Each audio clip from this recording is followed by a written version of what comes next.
Hey everyone, welcome back to TechWise. Today, I'm going to show you how to forcefully uninstall Microsoft Edge from Windows using a free trusted tool. Now, just a quick disclaimer, even though I personally don't recommend uninstalling Microsoft Edge because some core Windows features depends on it, I also understand that many of you simply don't want it on your system. So if you still want to remove it, this is the fastest and cleanest way to do it. And just so you know, this tool I'm about to show you is safe, portable. That means you don't have to install it, and it has been around for years. It's also been recommended by major tech publications like TechRadar, so you're using something trusted. Alright, let's get started. Open your browser and let's search for Geek Uninstaller. It should be the first result. Click on it, then click on Download, and under the free version for personal use, click on the zip option. The file is small, only 3 megabytes. Once it's downloaded, let's right click on it and choose Extract All.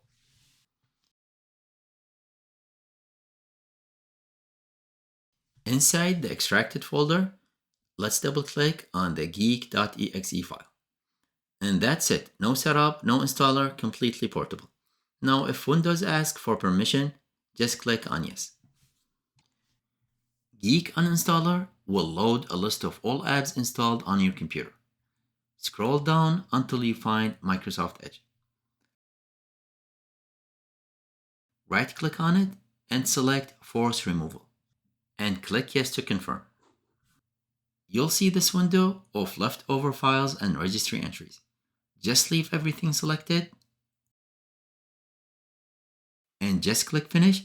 Give it a few seconds and it will completely remove Edge along with anything it left behind. Now, this goes much deeper than the Windows normal uninstall features. And once done, let's close everything. And at this point, Microsoft Edge is fully removed from your system. If you search for it, you won't be able to find it anymore. Now, just keep in mind, Windows Update sometimes try to reinstall Edge automatically. If that happens, you'll just need to repeat the same steps again to remove it. And that's it. This is how to forcefully remove Edge from your system. If this video helped you, make sure to hit like, subscribe to TechWise, and let me know in the comments if you want a video on removing other Windows bloatware. Thank you for watching, and I'll see you in the next one.